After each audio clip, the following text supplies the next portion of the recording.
je suis ravie de vous retrouver aujourd'hui pour une nouvelle présentation, non pas d'un oracle ou d'un tarot, mais d'un livre. J'ai décidé de créer une playlist Ma Bibliothèque, donc ça sera comme ma cartothèque. Donc la playlist Ma Cartothèque que vous pourrez trouver sur ma chaîne. Dans ma playlist Ma Cartothèque, vous y retrouvez toutes les présentations de mes jeux, donc tarot et d'oracle. J'en ai déjà présenté plus de 70. Il m'en reste encore pas mal à vous présenter, donc on continuera bien évidemment les présentations de jeux sur ma chaîne. Hein, ne vous inquiétez pas, hein, je sais que c'est les vidéos que vous regardez le plus sur ma chaîne.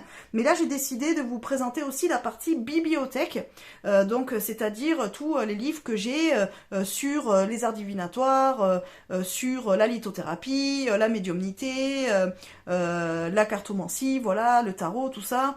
J'ai envie de vous présenter un petit peu tout ça, et puis aussi tout ce qui est les romans que j'ai bien aimés, que j'aime bien lire aussi. Donc voilà, j'avais envie de vous proposer de découvrir aussi cette facette de moi, et puis ça vous permettra peut-être de voir un petit peu plus le type de lecture que j'ai, voilà ce que j'aime et comment je fais évoluer ma pratique et ma spiritualité aussi à travers les lectures que j'ai. Donc pour le premier livre que je vais vous présenter, c'est le petit guide de tirage des cartes Tarot Oracle Interprétation de Marie Youpi, alias Marie Meia.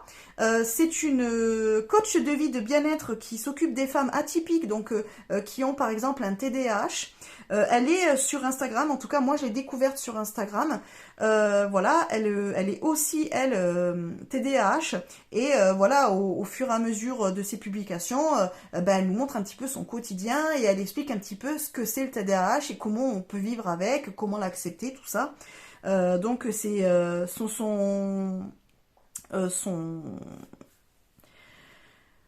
son compte en tout cas est très intéressant, donc je vous invite à aller le découvrir. Donc elle a fait ce petit guide sur les tirages de cartes, donc tarot, oracle, interprétation, il n'y a pas longtemps, puisqu'il est sorti il y a quelques semaines. Hein. Je l'ai découvert justement à travers les réels qu'elle fait. Donc je savais qu'elle avait sorti ce petit livre, donc ça m'avait un petit peu interpellée.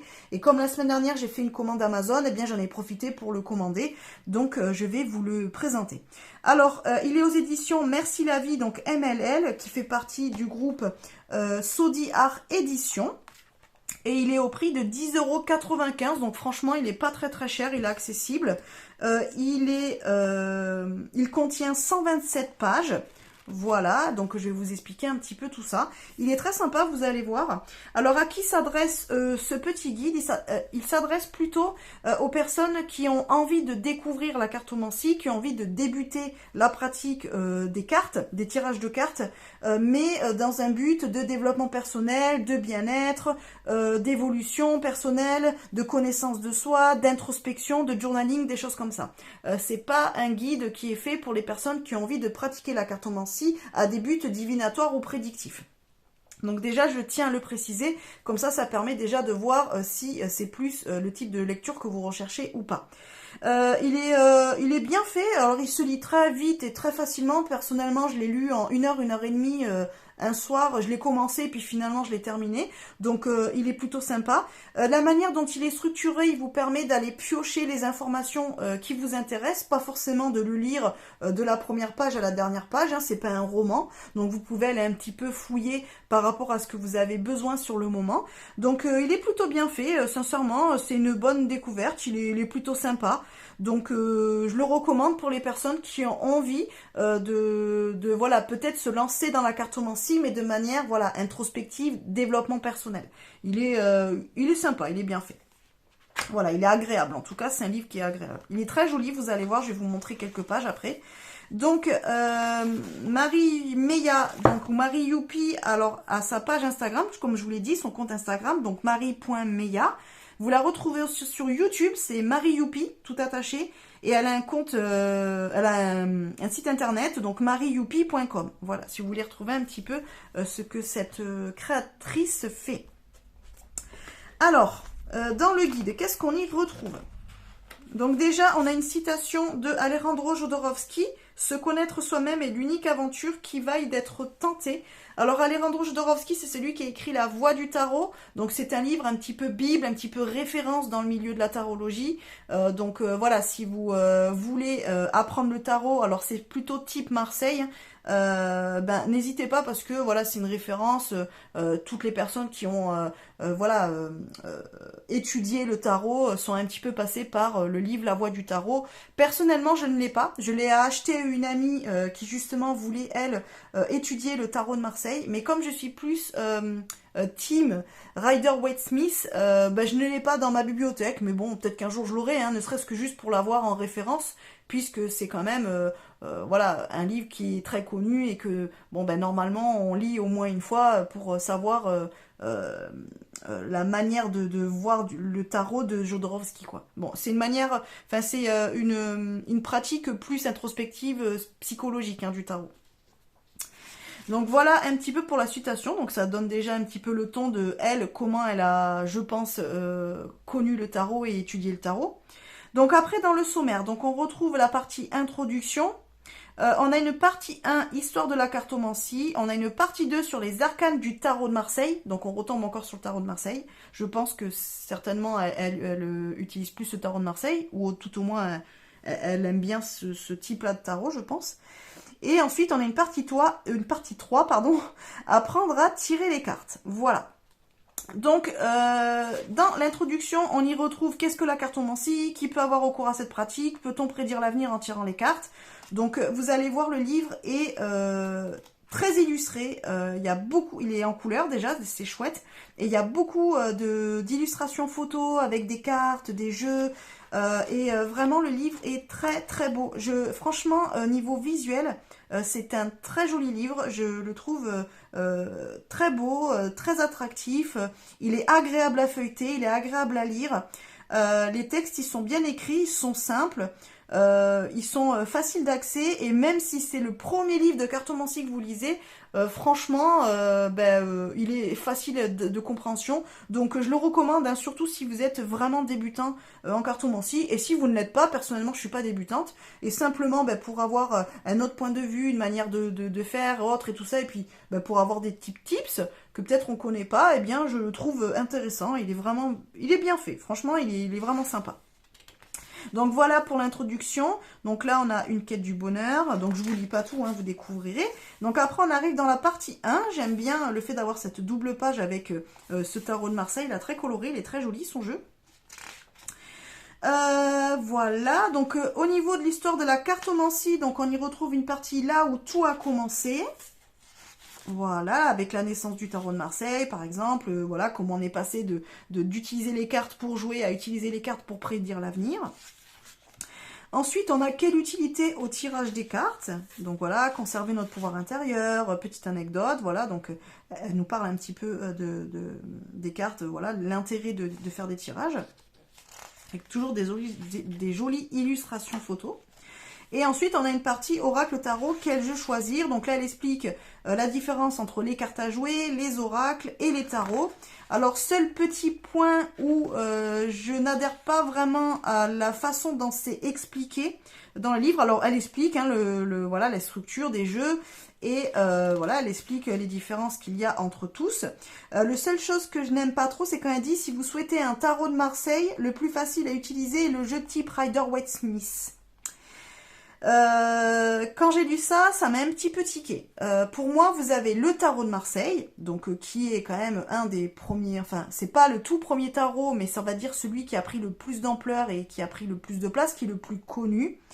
Et ensuite, en a été dérivé un autre type de tarot, qui est le Rider-Waite-Smith, donc qui a été créé en 1909.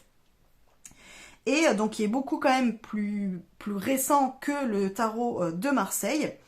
Et pour moi, ce sont des types quand même différents. Alors certes, ça reste un tarot, donc un tarot a toujours la même structure. Vous pourrez prendre un tarot Thoth, un tarot Rider-Waite-Smith ou un tarot de Marseille, vous aurez toujours la même structure de 78 cartes, 22 arcanes majeures, 56 arcanes mineurs. Les mineurs étant découpés en 4 familles, donc les bâtons, les épées, les pentacles ou les deniers et les coupes.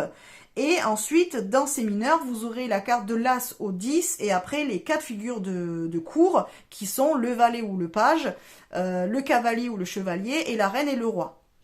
Donc certes, la structure est la même, mais il y a quand même des différences entre le tarot de Marseille et le tarot Rider-Waite-Smith. Le tarot Rider-Waite-Smith est un autre type de tarot, par exemple comme le tarot Todd, donc ça veut dire qu'ils ont leur propre structure, enfin ils ont leur propre...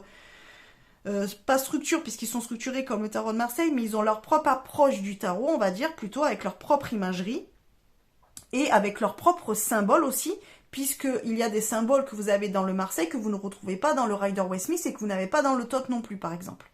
Donc ça reste un tarot, mais pas un tarot de Marseille.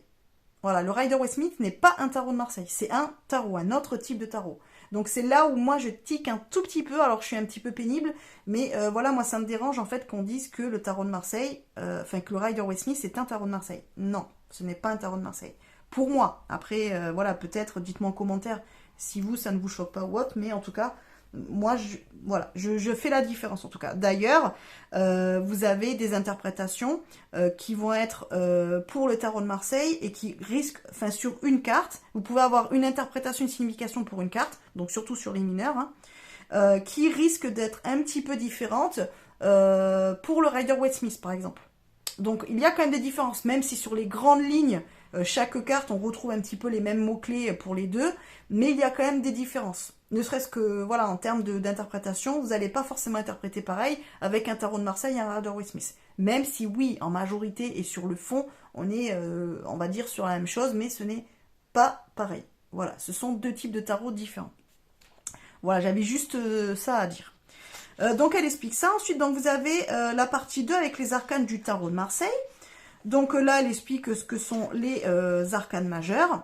Et donc ensuite, là, vous retrouvez donc une page avec une illustration de la carte. Donc là, par exemple, pour le mât, la carte 0. Et là, vous avez du coup une petite explication avec des mots-clés. Donc elle explique les énergies hautes. Donc c'est la carte positive, enfin dans son aspect positif, dans son... voilà, qui est bien aspectée, ou alors dans sa carte, quand la carte est en droit. Et ensuite, vous avez les énergies basses, donc par exemple, quand vous retrouvez la carte en envers, ou en négatif, ou des choses comme ça. Voilà, mais j'aime bien le fait d'avoir mis énergie haute, énergie basse, c'est plutôt sympa. Donc vous avez des mots-clés, et ce que j'aime bien, c'est le fait qu'elle ait mis les questions que je peux poser dans mon cahier d'introspection si je tire cette carte. Et donc là, par exemple, on voit pour le mât qu'elle nous dit qu'est-ce qui me bloque pour croire en mes rêves, qu'est-ce qui m'empêche de développer mon potentiel, comment me libérer de mes chaînes, comment être moi sans masque social.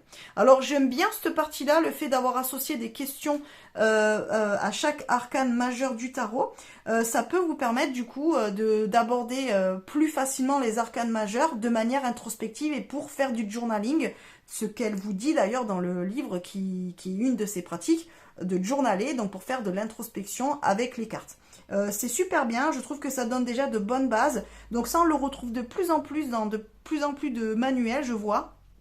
Mais c'est assez intéressant, j'aime bien le fait d'avoir cette partie-là introspective et puis ça permet aussi de peut-être mieux capter l'énergie, l'essence ou le message de la carte, donc c'est plutôt bien. Moi j'aime bien comment c'est fait. Et puis ensuite, ben, vous avez les mots-clés, donc les mots-clés, si éventuellement vous voulez tâtonner un petit peu dans la divination, évidemment vous pouvez vous en servir pour la divination, il n'y a pas de problème. Donc elle fait ça pour toutes les arcanes. Donc on va passer, hein, je ne vais pas tout vous montrer. Et donc ensuite, on est dans la partie 3, apprendre à tirer les cartes. Donc il y a une partie rituelle pour adopter un nouveau jeu. Donc là, elle nous donne des petits tips en fait pour pouvoir mettre en place des rituels. Et je pense que voilà, c'est des exercices qu'elle doit mettre en place, qu'elle doit faire. Donc voilà, exercice de respiration par exemple. Donc là, elle propose un premier tirage de connexion donc lorsque vous achetez un jeu. Donc ça, c'est plutôt sympa. Donc vous avez le tirage qui est proposé. Et ensuite, voilà, la partie intégration, les cartes dans votre quotidien, rituel de psychomagie. Donc, elle explique ce qu'est la psychomagie. La psychomagie, d'ailleurs, il me semble que, voilà, c'est justement lié à Jodorowsky.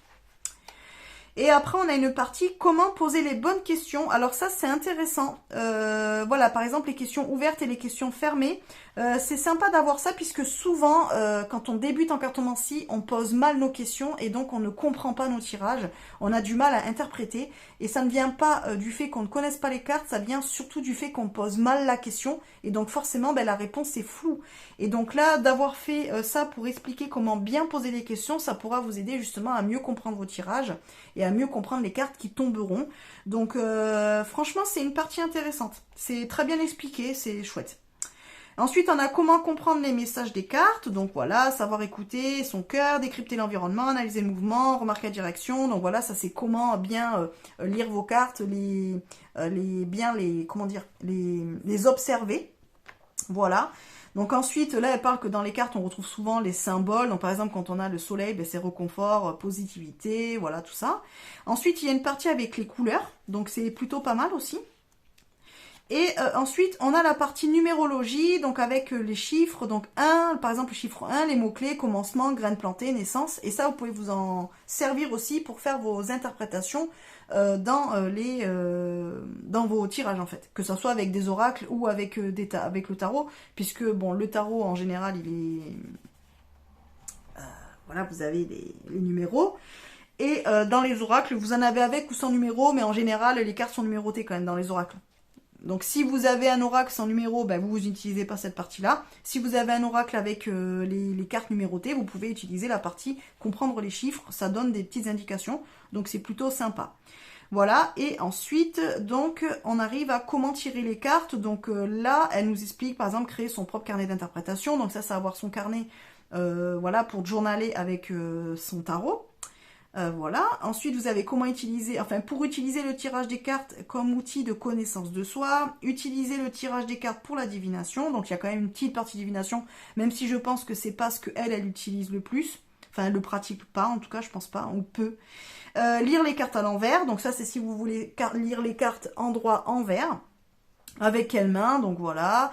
Choisir la carte, machin. Donc après, il y a la partie énergétique, donc comment entretenir son jeu énergétiquement ou pas. Donc ça, c'est pareil, vous le lisez, vous adhérez pas. Ça, après, c'est chacun trouve sa pratique.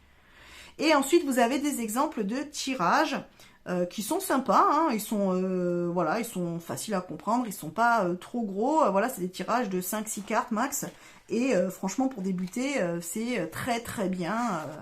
Il n'y a pas de problème, vous n'avez pas besoin d'avoir des tirages de 12 cartes pour avoir forcément de bonnes réponses. Hein. Au contraire, des fois, vous aurez des meilleures réponses avec 3 cartes plutôt qu'avec 12. Voilà. Donc voilà, et ensuite vous avez une petite conclusion. Et enfin, vous avez un index pour retrouver plus facilement les informations dont vous avez besoin selon un mot-clé. Donc par exemple, vous avez blocage, environnement, trèfle, pape, ombre, voilà. Et puis après, vous avez les références par rapport aux pages du livre dans lesquelles elle a ces notions-là. Enfin, où elle parle de ces notions-là. Donc voilà, livre hyper intéressant, oui, il est très bien fait. Je trouve qu'il est bien construit, il est clair, il est joli. Franchement, pour un débutant, ça vous donne déjà pas mal de bases. Alors évidemment, après, il faudra aller plus loin. Donc il faudra peut-être développer d'autres, enfin, avoir accès à d'autres lectures et développer vous-même vos pratiques, évidemment. Mais déjà, pour commencer, puis pour savoir si le fait de mettre un rituel en place, ça vous parle, ou si vous préférez plutôt la lecture de cartes de manière divinatoire, prédictive, ou plutôt de manière personnelle, connaissance de soi. C'est intéressant. Si éventuellement, vous êtes tenté de lire les cartes plutôt aux autres, ou plutôt pour vous, vous voyez comment vous pouvez utiliser les cartes aussi. Donc ça donne de bonnes petites bases. Vraiment, il est bien fait. Il y a des recherches sur l'histoire du tarot et tout qui sont faites, bon, mis à part ce dont je vous ai parlé. Mais après, voilà, c'est peut-être une manière de dire les choses auquel moi je n'adhère pas, mais vraiment après l'histoire du tarot, comment elle explique, voilà, elle a fait quand même ces quelques recherches, même si c'est très basique et que vous après, au fur et à mesure de vos lectures, si ça vous intéresse, vous pouvez aller bien plus loin, mais vous avez quand même la base de comment on en est venu à utiliser le tarot de manière ésotérique ou en développement personnel. Donc voilà, c'est un chouette manuel, il est sympa. Et voilà, il est bien agréable, en tout cas, voilà, il est intéressant. Voilà, il y a des petits tips dedans. Bon, il y a des choses que je connaissais ou qu'on retrouve un petit peu partout, évidemment, hein, puisque bon, moi, ça fait déjà un petit moment que je suis dans la cartomancie et que je pratique. Mais voilà, il est intéressant. Et j'ai quand même appris des petites choses dedans. Hein, voilà, attention. Voilà, il y avait voilà, la manière de faire ou les petits tirages, ils sont intéressants, des choses comme ça. Donc voilà, petit livre que je conseille vraiment pour les personnes qui ont envie de débuter dans la cartomancie et surtout qui ont envie de débuter de manière introspective, qui ont envie d'utiliser les cartes pour apprendre à se connaître ou voilà à débloquer une situation par exemple ou tout au moins mieux la comprendre et mieux l'accepter peut-être. Donc voilà, alors comme je vous l'ai dit, il n'y a dedans que les interprétations pour les cartes majeures du tarot de Marseille, il n'y a pas les cartes mineures, mais comme ça, ben, vous voyez déjà avec les cartes majeures comment vous vous en sortez. Hein. Si déjà vous travaillez avec 22 cartes du tarot, c'est déjà pas mal. Et puis, ce qui est écrit dans le livre, vous pouvez l'utiliser simplement pour un oracle. Donc, il n'y a pas de problème aussi. Vous pouvez avoir n'importe quel oracle, hein, un oracle divinatoire, un oracle de développement personnel, sur les animaux, sur la magie, sur n'importe quoi, et utiliser le livre de la même façon. Hein, ça n'empêche pas. Hein. Évidemment, il n'est pas que pour le tarot, bien évidemment. Voilà les amis, ce que je pouvais vous dire. Bon ben écoutez, dites-moi en commentaire si vous avez ce livre-là, si vous l'avez lu, si vous connaissez justement cette créatrice de contenu. Voilà ce que vous avez pensé de ma présentation. Voilà, n'hésitez pas à me dire tout ça en commentaire. Et puis ben, bien évidemment, comme d'habitude, n'hésitez pas à liker et à partager la vidéo si vous pensez qu'elle peut intéresser quelqu'un. Et puis, n'hésitez pas à vous abonner à la chaîne, évidemment, si ce n'est pas déjà fait. Je vous laisse là, et puis je pense que la prochaine fois, on se retrouvera pour une nouvelle présentation de jeu, puisque je vais continuer à vous présenter mes oracles. Voilà. Je vous fais des bisous, je vous laisse là, je vous dis à bientôt. Bye bye les amis!